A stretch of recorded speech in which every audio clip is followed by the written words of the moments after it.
स्वागत है आप सभी का डीडी न्यूज के इस खास बुलेटिन एक्सप्रेस 100 में, जहां हम आपके लिए लेकर आते हैं राजनीति, मनोरंजन, देश, दुनिया, खेल और व्यापार जगत की सभी बड़ी खबरों को एक्सप्रेस यानी कि फटाफट अंदाज में। मैं हूं जया सिन्हा, तो आइए देखते हैं खबरें तेज रफ्तार से। हिमाचल प्रदेश में पिछले 24 घंटों से लगातार हो रही मानसूनी बारिश के कारण सामान्य जनजीवन बुरी तरह से प्रभावित हुआ है। मंडी, स्वारघाट, शिमला, कुल्लू में बारिश ने भारी तबाही मचाई। हिमाचल प्रदेश में भारी बारिश के कारण अब तक कम से कम 14 लोगों की मौत। मंडी जिले में ब्यास नदी के जलस्तर के एक बार फिर से बढ़ने की आशंका जताई जा रही है। हिमाचल सरकार ने प्रभावित इलाकों में जनता के लिए 3 हेल्पलाइन नंबर जारी किए। 1100, 1070 और 1077 ये है हेल्पलाइन नंबर। हिमाचल प्रदेश के मुख्यमंत्री सुखविंदर सिंह सुक्खू ने प्रदेश में भारी बारिश के मद्देनजर प्रदेशवासियों से अगले 24 घंटे घरों के भीतर ही रहने का आग्रह किया। साथ ही उन्होंने आपदा से बचने के लिए जारी किए हेल्पलाइन नंबर की दी जानकारी। हिमाचल प्रदेश में 2 दिन से लगातार हो रही बारिश के कारण मंडी शहर में ब्यास नदी में बढ़े हुए जलस्तर से नदी किनारे रह रहे लोगों में दहशत। बचाव अभियान में एनडीआरएफ की टीम ने मंडी जिले के नगवाई गांव के पास ब्यास नदी में फंसे कम से कम 6 लोगों को बचाया। पंजाब के कई जिलों में बारिश के कारण जल भराव हो गया है। रोपड़ जिले के कई इलाकों में बारिश हुई है, तो वहीं चंडीगढ़ कीरतपुर राजमार्ग में सुबह बारिश के चलते वाहनों की रफ्तार धीमी हो गई। लोगों को आवाजाही में दिक्कतों का सामना करना पड़ रहा है। चंडीगढ़ में बीते 24 घंटों के दौरान 322 मिलीमीटर बारिश हुई है, जिससे यहां 23 वर्षों का रिकॉर्ड टूटा। लगातार बारिश ने कई निचले इलाकों को भयावह स्थिति में बदल दिया है। बारिश के कारण लगातार दूसरे दिन फतेहगढ़ साहिब, मोहाली, रूपनगर और पटियाला में हालात खराब। कुछ जगहों पर घरों में बारिश का पानी घुस गया, जिससे लोगों को परेशानी का सामना करना पड़ा।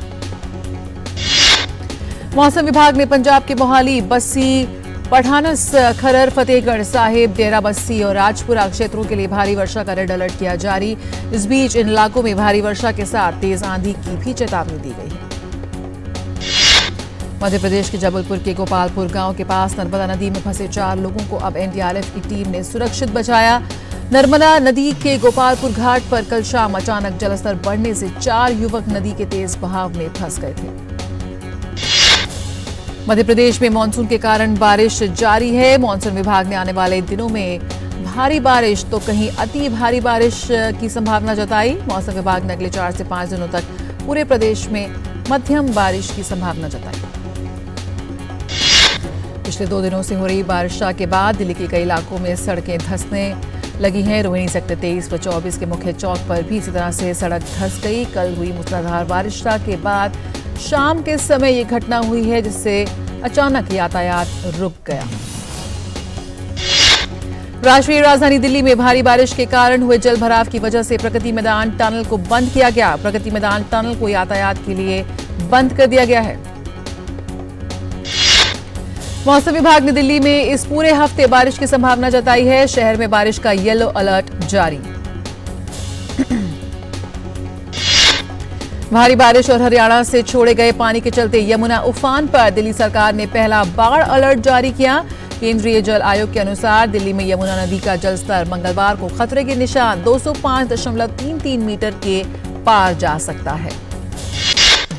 दिल्ली सरकार की सिंचाई एवं बाढ़ नियंत्रण विभाग के केंद्रीय बाढ़ नियंत्रण कक्ष ने चेतावनी जारी की। सभी सेक्टर अधिकारियों को निगरानी करने और तटबंधों के भीतर रहने वाले लोगों को चेतावनी देने के लिए कहा गया है।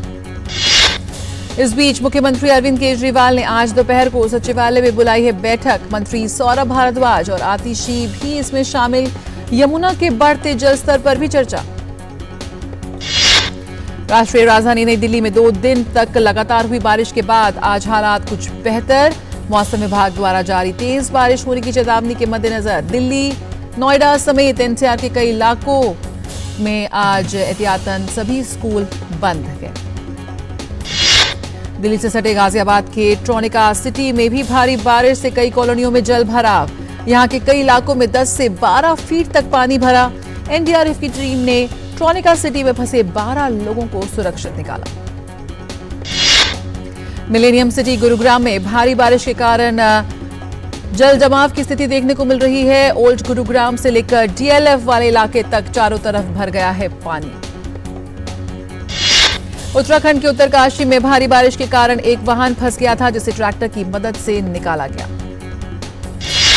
केंद्र शासित प्रदेश लद्दाख में 2 दिनों से जारी बारिश ने नदी नालों के उफान पर आने से कई जगहों पर भूस्खलन होने के बाद प्रशासन ने 24 घंटे के लिए रेड अलर्ट किया जारी।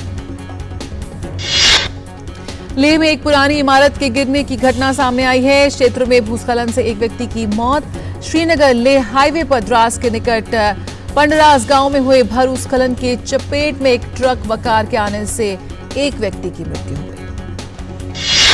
असम में बाढ़ की स्थिति में सुधार। हालांकि पिछले कुछ दिनों से राज्य के विभिन्न हिस्सों में लगातार बारिश जारी।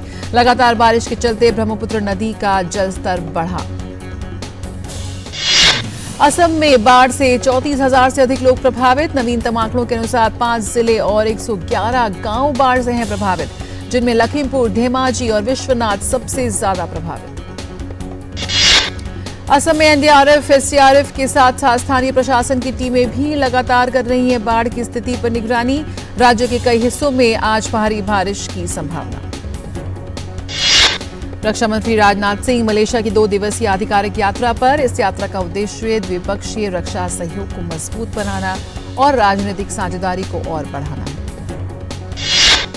रक्षा मंत्री राजनाथ सिंह अपने मलेशियाई समकक्ष दातो सेरी मोहम्मद हसन के साथ करेंगे द्विपक्षीय वार्ता। दोनों देशों के बीच रक्षा सहयोग और अधिक मजबूत करने की संभावनाओं पर होगा विचार विमर्श। केंद्रीय मंत्री पीयूष गोयल आज से 12 जुलाई 2023 तक ब्रिटेन का दौरा करेंगे। पीयूष गोयल की ये यात्रा भारत और ब्रिटेन के बीच मुक्त व्यापार समझौते पर वर्तमान में जारी बातचीत पर केंद्रित। पीयूष गोयल एफटीए के साथ व्यापार और आर्थिक साझेदारी समझौते की प्रगति पर चर्चा करने के लिए यूरोपीय मुक्त व्यापार संघ के सदस्य देशों के मंत्रियों से भी करेगी मुलाकात। यात्रा के दौरान पीयूष गोयल ब्रिटेन के वाणिज्य एवं उद्योग मंत्री के साथ उच्च स्तरीय बैठकों में लेंगे भाग, जिसमें अंतर्राष्ट्रीय व्यापार राज्य सचिव के साथ साथ विभिन्न क्षेत्रों और उद्योगों के प्रतिनिधि भी होंगे शामिल। राष्ट्रपति भवन में 2 दिवसीय आगंतुक सम्मेलन 2023 आयोजित किया जाएगा। राष्ट्रपति द्रौपदी मुर्मू उच्च शिक्षा के 162 केंद्रीय संस्थानों के विजिटर हैं। राष्ट्रपति द्रौपदी मुर्मू राष्ट्रपति के उद्घाटन भाषण के साथ आगंतुक सम्मेलन 2023 की आज होगी शुरुआत। राष्ट्रपति नवाचार, अनुसंधान और प्रौद्योगिकी विकास श्रेणियों में आगंतुक पुरस्कार 2021 करेंगी प्रदान। राष्ट्रपति द्रौपदी मुर्मू आगंतुक सम्मेलन के समापन सत्र को करेंगी संबोधित। समापन सत्र में विचार विमर्श के नतीजे राष्ट्रपति के समक्ष प्रस्तुत किए जाएंगे। विदेश मंत्री डॉक्टर एस जयशंकर आज गांधीनगर से राज्यसभा के लिए अपना नामांकन दाखिल करेंगे। निर्वाचन आयोग ने गोवा, गुजरात और पश्चिम बंगाल की 10 राज्यसभा सीटों के लिए 24 जुलाई को होने वाले चुनाव के कार्यक्रम की घोषणा कर दी है। पश्चिम बंगाल के कई जिलों में पंचायत चुनाव के लिए फिर से वोट डाले जा रहे हैं। इन जिलों में कुल 697 मतदान केंद्रों पर पुनर्मतदान कराया जा रहा है। मुर्शिदाबाद जिले में 175, मालदा जिले के 110 मतदान केंद्र व नादिया जिले में 79 केंद्रों पर पुनर्मतदान जारी। पश्चिम बंगाल में शनिवार को पंचायत चुनाव के लिए मतदान हुआ था और इस दौरान बड़े पैमाने पर हुई थी हिंसा। चुनाव के दौरान 37 लोगों की मृत्यु हो चुकी है और कई जगहों पर बूथ कैप्चरिंग की घटनाएं भी हुई। तो पश्चिम बंगाल में आज पुनर्मतदान सुबह 7 बजे से शुरू हुआ और ये शाम 5 बजे तक चलेगा। प्रत्येक केंद्र पर केंद्रीय सशस्त्र बलों के 4 कर्मियों को तैनात किया गया है। पश्चिम बंगाल के राज्यपाल सीवी आनंद बोस गृह मंत्री अमित शाह से मिलने के लिए नई दिल्ली पहुंचे। संभावना है कि राज्यपाल केंद्रीय गृह मंत्री अमित शाह को बंगाल के पंचायत चुनाव पर रिपोर्ट सौंपेंगे।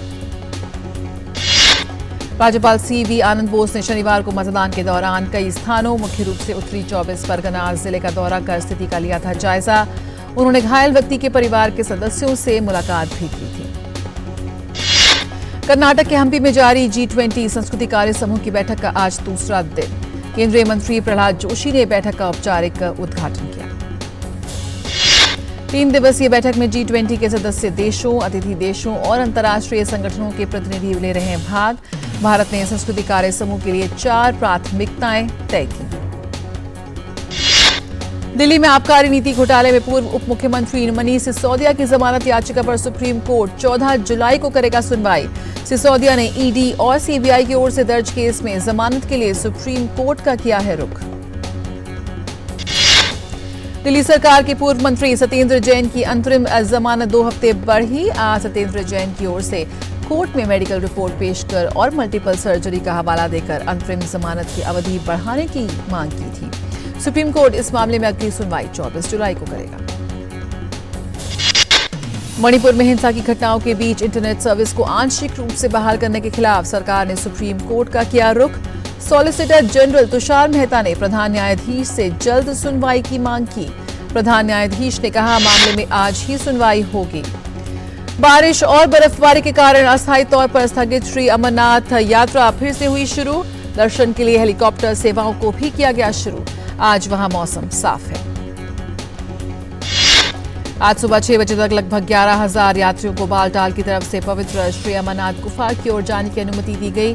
उधर सावन माह के पहले सोमवार को बाबा अमरनाथ की भव्य आरती हुई।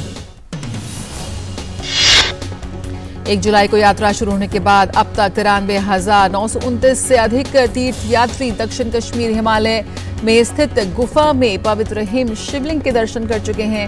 अमरनाथ यात्रा 31 अगस्त तक चलेगी।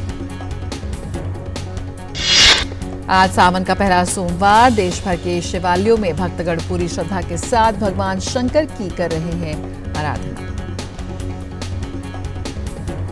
यहां रुकूं एक छोटे से ब्रेक के लिए, जल्द हाजिर होते हैं।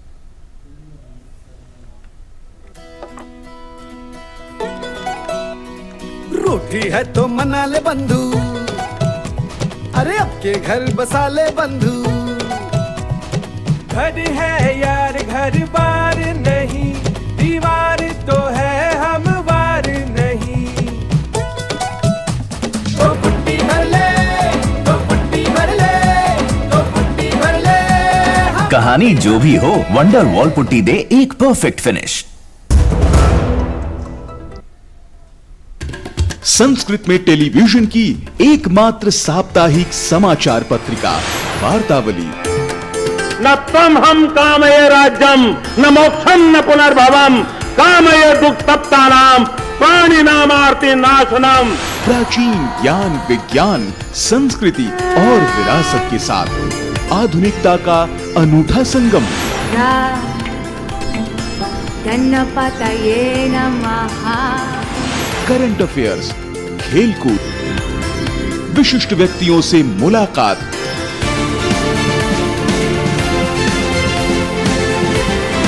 और लोकप्रिय फिल्मी गीत संस्कृत में।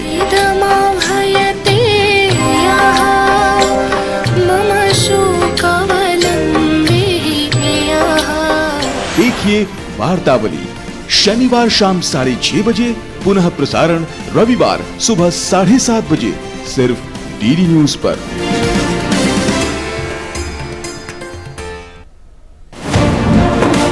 दुनिया की बिसात और सी तस्वीरें आइए देखते हैं, जहां पर एस जयशंकर इस वक्त अपना नॉमिनेशन फाइल करने के बाद मीडिया को संबोधित कर रहे हैं।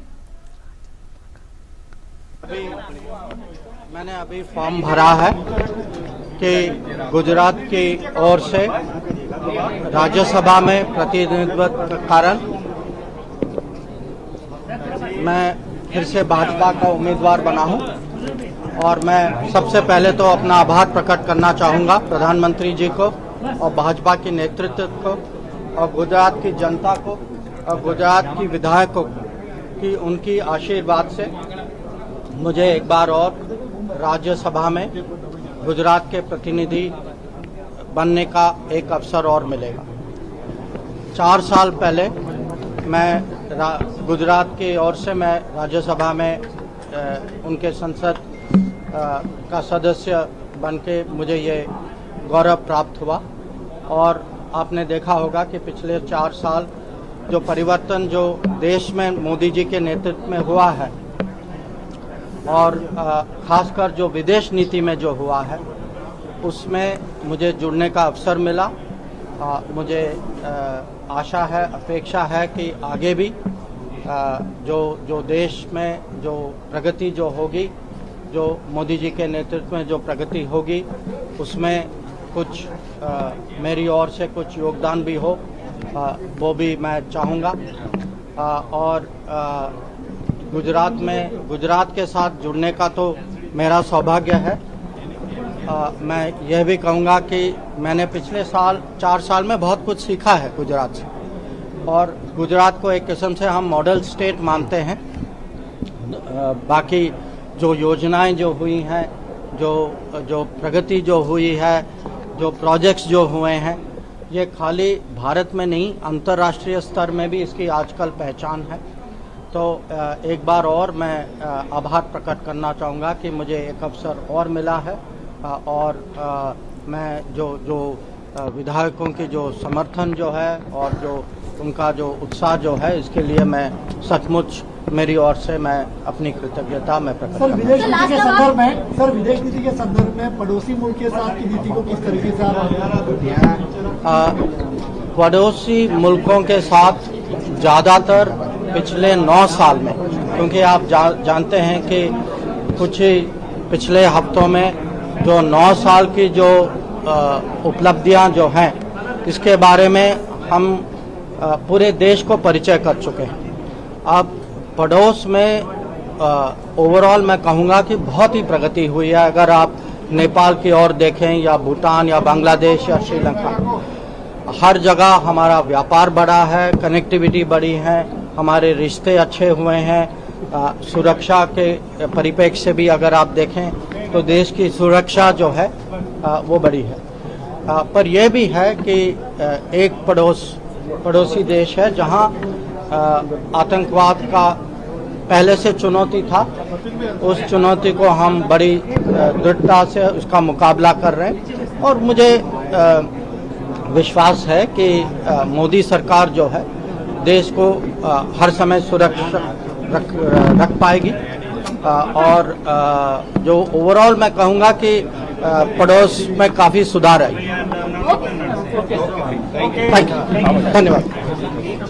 तो विदेश मंत्री एस जयशंकर ने गुजरात से राज्यसभा चुनाव के लिए अपना फॉर्म भरा है और इसके लिए वो वहां पहुंचे हुए थे। और इस जयशंकर का राज्यसभा कार्यकाल 18 अगस्त को खत्म हो रहा है और यहाँ पर वो पत्रकारों के सवालों के जवाब भी दिए कि बीते 9 वर्षों में जिस तरह से विदेश नीति की बात करें या पड़ोसी देशों के साथ रिश्तों की बात करें, उसमें बहुत ही बेहतरीन अभूतपूर्व प्रगति हुई है। तो एक्सप्रेस 100 का सफर जारी है। आइए बढ़ते हैं आगे खबरों में। तो मिले जुले ग्लोबल संकेतों के बीच घरेलू शेयर बाजार में खरीदारी नजर आ रही है। आज के कारोबार में सेंसेक्स और निफ्टी दोनों इंडेक्स में तेजी देखने को मिल रही है। सेंसेक्स 30 के 12 शेयर हरे निशान पे तो 18 लाल निशान में दिख रहे हैं। फिलहाल सेंसेक्स में 175 अंकों की तेजी और वो 65,455 के लेवल पर ट्रेड कर रहा है, जबकि निफ्टी 58 अंक बढ़ता हुआ नजर आया। आज के कारोबार में सेक्टर वाइज मिक्स्ड ट्रेंड देखने को मिल रहा है। निफ्टी पर बैंक, फाइनेंशियल, ऑटो और मेटल इंडेक्स हरे निशान पर ट्रेड कर रहे हैं। वहीं एफएमसीजी, आईटी, फार्मा और रियल्टी इंडेक्स लाल निशान पे हैं। आज के टॉप गेनर्स में Reliance, Tata Motors, Tata Steel, LT, HDFC Bank शामिल हैं, जबकि टॉप लूजर्स में HCL, tech, Power Grid, Titan, Bajaj Finance, TechM, TCS शामिल हैं। अंतर्राष्ट्रीय बाजार में कच्चे तेल की कीमत में उतार चढ़ाव जारी। ब्रेंट क्रूड का भाव $79 प्रति बैरल और WTI क्रूड $74 प्रति बैरल के करीब। इंडियन ऑयल की वेबसाइट के मुताबिक सोमवार को दिल्ली में पेट्रोल ₹96.72, डीजल ₹89.62 और मुंबई की बात करें तो ₹106.31 पे है पेट्रोल, तो वहीं डीजल ₹94.27 में है। कोलकाता में भी पेट्रोल 100 के पार और की दर पर उपलब्ध है। आज के शुरुआती कारोबार में अमेरिकी डॉलर के मुकाबले रुपया 6 पैसे बढ़कर 82.55 पर पहुंचा। आज के कारोबार में प्रमुख एशियाई बाजारों में मिक्स ट्रेंड। गिफ्ट निफ्टी में 0.24% और निकेई में 225.067% कमजोरी देखने को मिल रही है। स्ट्रेट टाइम्स में 0.47% बढ़त है, तो हैंगसेंग में 1.07% तेजी दिख रही है। जीएसटी काउंसिल की 50वीं बैठक 11 जुलाई को होगी। जीएसटी काउंसिल ओएनडीसी के जरिए ई कॉमर्स कारोबार करने वाले सप्लायर्स पर टैक्स कलेक्टेड इट सोर्सेज की देनदारी को लेकर स्पष्टीकरण जारी कर सकती है। जीएसटी काउंसिल जीएसटी परिषद का एक नया नियम लाने की तैयारी कर रही है। इसके तहत कंपनी या कारोबारी को अधिक इनपुट कर क्रेडिट के दावे का कारण बताना होगा। साथ ही अतिरिक्त राशि सरकारी खजाने में जमा करानी होगी। अमेरिका के राष्ट्रपति जो बाइडेन ने तुर्की के राष्ट्रपति तैयब एर्दोगान के साथ फोन पर की बात। बाइडेन ने उम्मीद जताते हुए कहा कि वे स्वीडन को जल्द ही नाटो में सदस्य देश के रूप में देखना चाहते हैं। एर्दोगान ने बाइडेन को बताया कि स्वीडन ने आतंकवादी विरोधी कानून को मंजूरी देने के लिए सही दिशा में कदम उठाए हैं। सूडान में जारी संघर्ष के बीच शनिवार को हुए हवाई हमले में लगभग 22 लोगों की मौत। संयुक्त राष्ट्र महासचिव के उप प्रवक्ता फरहान हक ने कहा कि एंटोनियो गुटेरेस ने कल के हमले में पीड़ित परिवारों के प्रति अपनी संवेदना जताई। यूक्रेन के राष्ट्रपति जेलेंस्की ने उम्मीद जताई कि लिथुआनिया में होने वाली नाटो शिखर सम्मेलन में सदस्य देश कई फैसलों पर जल्द निर्णय लेंगे। नाटो देशों के नेता 11 और 12 जुलाई को विलिनियस में मुलाकात करेंगे और यूक्रेन की सदस्यता और स्वीडन के हथियार तक पहुंच और दशकों में पहली रक्षा योजना जैसे कई मुद्दों पर लेंगे फैसला। न्यूयॉर्क के कई इलाकों में घंटों की बारिश के बाद अचानक बाढ़ की स्थिति हो गई है पैदा। चिली में भूकंप के झटके किए गए महसूस। इसकी रिक्टर स्केल पर तीव्रता 5.7। अमेरिका के पूर्व राष्ट्रपति डोनाल्ड ट्रंप ने जो बाइडेन को कई लिहाज से अयोग्य करार दिया। कनाडा के प्रधानमंत्री जस्टिन ट्रूडो 11 जुलाई से लिथुआनिया में होने वाले नाटो शिखर सम्मेलन में शामिल होने के लिए लातविया के लिए हुए रवाना। पाकिस्तान में तेज बारिश और खराब मौसम के चलते 76 लोगों की मौत जबकि 133 लोग घायल। मरने वालों में 31 बच्चे भी शामिल। भारतीय युवा बैडमिंटन खिलाड़ी लक्ष्य सेन ने कनाडा ओपन का खिताब जीता। World youth and cadet championship में भारतीय तीरंदाजों का शानदार प्रदर्शन। प्रतियोगिता के अंतिम दिन पार्थ ने स्वर्ण पदक जीता। भजन कौर ने कांस्य पदक अपने नाम किया। प्रतियोगिता में भारत ने 6 स्वर्ण, 1 रजत और 4 कांस्य सहित कुल 11 पदक जीते। इंग्लैंड ने एशेज के तीसरे टेस्ट में ऑस्ट्रेलिया पर 3 विकेट की रोमांचक जीत हासिल की। इंग्लैंड की दूसरी पारी में हैरी ब्रुक ने 93 गेंदों पर 75 रन बनाए। क्रिस वोक्स ने नाबाद 32 और बाकवुड ने नाबाद 16 रन की पारी खेलकर टीम को जीत दिलाई। भारत और बांग्लादेश की महिला क्रिकेट टीमों के बीच 3 मैचों का T20 सीरीज का पहला मुकाबला भारत ने 7 विकेट से अपने नाम किया। श्रीलंका क्रिकेट विश्व कप क्वालिफायर टूर्नामेंट का फाइनल जीत लिया है। फाइनल में श्रीलंका ने नीदरलैंड्स को 128 रन से हराया। युगांडा में आयोजित हुई पैरा इंटरनेशनल प्रतियोगिता में भारत के बैडमिंटन खिलाड़ियों का बेहतरीन खेल देखने को मिला। विश्व की नंबर 1 महिला टेनिस खिलाड़ी पोलैंड की ईगा श्रांतेक ने विंबलडन के क्वार्टर फाइनल में अपना बनाया स्थान। महिला एकल में चौथी वरीयता प्राप्त अमेरिका की जेसिका पेगुला भी क्वार्टर फाइनल में पहुंची। यूक्रेन की एलिना स्वितोलिना को चौथे दौर में जीत हासिल करने के लिए कड़ा संघर्ष करना पड़ा। पुरुष एकल में दूसरी वरीयता प्राप्त सर्बिया के नोवाक जोकोविच का पोलैंड के ह्यूबर्ट हरकच के खिलाफ जोकोविच का अंतिम 16 का मुकाबला रविवार को पूरा नहीं हो सका। पुरुष एकल में ही 7वीं वरीयता प्राप्त रूस के आंद्रे रूबलेव ने मैराथन मुकाबले में अलेक्जेंडर बुब्लिक को हराकर क्वार्टर फाइनल में किया प्रवेश। 8वीं वरीयता प्राप्त जेनिक सिनर को क्वार्टर फाइनल में प्रवेश करने के लिए ज्यादा मेहनत नहीं करनी पड़ी। मिश्रित युगल में भारत के रोहन बोपन्ना और कनाडा की गैब्रिएला डाब्रावोस्की की जोड़ी को पहले दौर में हार का सामना करना पड़ा। कुनेरू हम्पी और द्रोणावल्ली हरिका 23 सितंबर को हांगझोऊ में शुरू होने वाले एशियाई खेलों में 10 सदस्यीय भारतीय शतरंज टीम की अगुवाई करेंगी। रेड बुल के मैक्स वेस्टरपेन ने ब्रिटिश ग्रां प्री का खिताब जीता। French club Paris Saint Germain ने डिफेंडर लुकास हर्नांडेज के साथ 5 साल का करार किया। बॉलीवुड अभिनेता वरुण धवन और अभिनेत्री जानवी कपूर की फिल्म बवाल का ट्रेलर दुबई में किया गया रिलीज। अभिनेत्री तमन्ना भाटिया ने आने वाली फिल्म जेलर का गाना कावाला पर डांस किया। हाल ही में ये फिल्म जेलर का ट्रेलर रिलीज हुआ था। जेनेलिया देशमुख की आने वाली फिल्म ट्रायल पीरियड का पहला गाना धप्पा हुआ रिलीज। और अक्षय कुमार की आने वाली फिल्म ओ माई गॉड 2 का पहला वीडियो रिलीज हुआ। बॉलीवुड के अभिनेता शाहरुख खान की आने वाली जवान का प्रीव्यू आज होगा रिलीज। अभिनेता सलमान खान निर्देशक सूरज बड़जात्या की फिल्म प्रेम की शादी में काम करते नजर आ सकते हैं। प्रभास और कृति सेनन की बहुचर्चित फिल्म आदि पुरुष यूट्यूब पर हुई लीक। बॉलीवुड स्टार श्रद्धा कपूर स्त्री 2 की शूटिंग के लिए चंदेरी शहर के लिए हुई रवाना। Dance reality show India's best dancer 3 के त्योहारों का त्योहार स्पेशल एपिसोड में एक अन्य reality show India's got talent season 10 के जज शिल्पा शेट्टी, कुंद्रा और बादशाह हुए शामिल।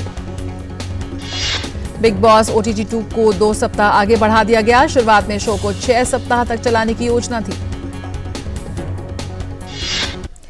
तो एक्सप्रेस 100 में फिलहाल इतना ही। मुझे दीजिए इजाजत। नमस्कार।